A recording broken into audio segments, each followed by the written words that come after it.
د ښځې او د خاوند ورانه ولي علما وایي چې د دې د ټولو نه لوی سبب چې سړی د خپلې ښځې نه پریشانه دی، خوښه نه ده، په هغې کې ورته همیشه خرابۍ ښکاري. کور ته راځي نو په خپله ښځه کې یو نه یو نوې خرابي دی نن راوباسي، سبا له پکې بله خرابي راوباسي، بله ورځ پکې بله خرابي راوباسي.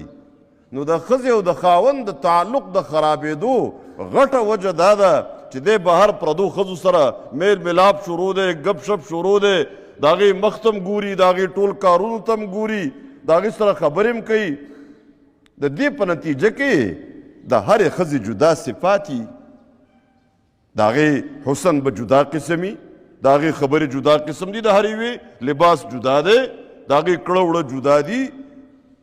نو دی هغه ټول صفات چې په پردو ښځو کې یې کتلي، د ورځې ګرځېدلی لسو شلو سره ګپ شپ لګولې، خبرې کړي، وایي په خبرو کې خو ګناه نشته که نه، او چې زړه دې صفا وي نو په نظر کې وایي څه عیب او څه خرابي نشته. الله وایي نشته پکې مه کوه.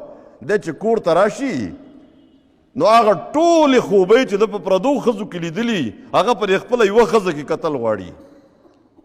نو روزانه ورته نوی نوی عیب ښکاري او د هغې په نتیجه کې تعلقات خرابي، دشمنۍ دي، پریشانۍ دي، او ښځه حیرانه وي چې ما څه چل کړی دی، څه عیب دی، څه مسله ده چې دی روزانه نوې نوې خبرې راوړي.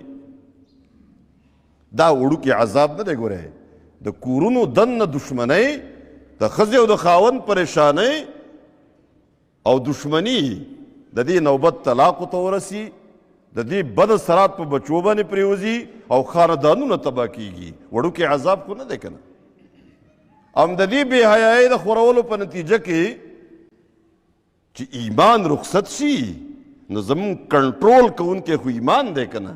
نو چې ایمان رخصت شي نو خلک صفاک جوړ شي. لا اله الا الله.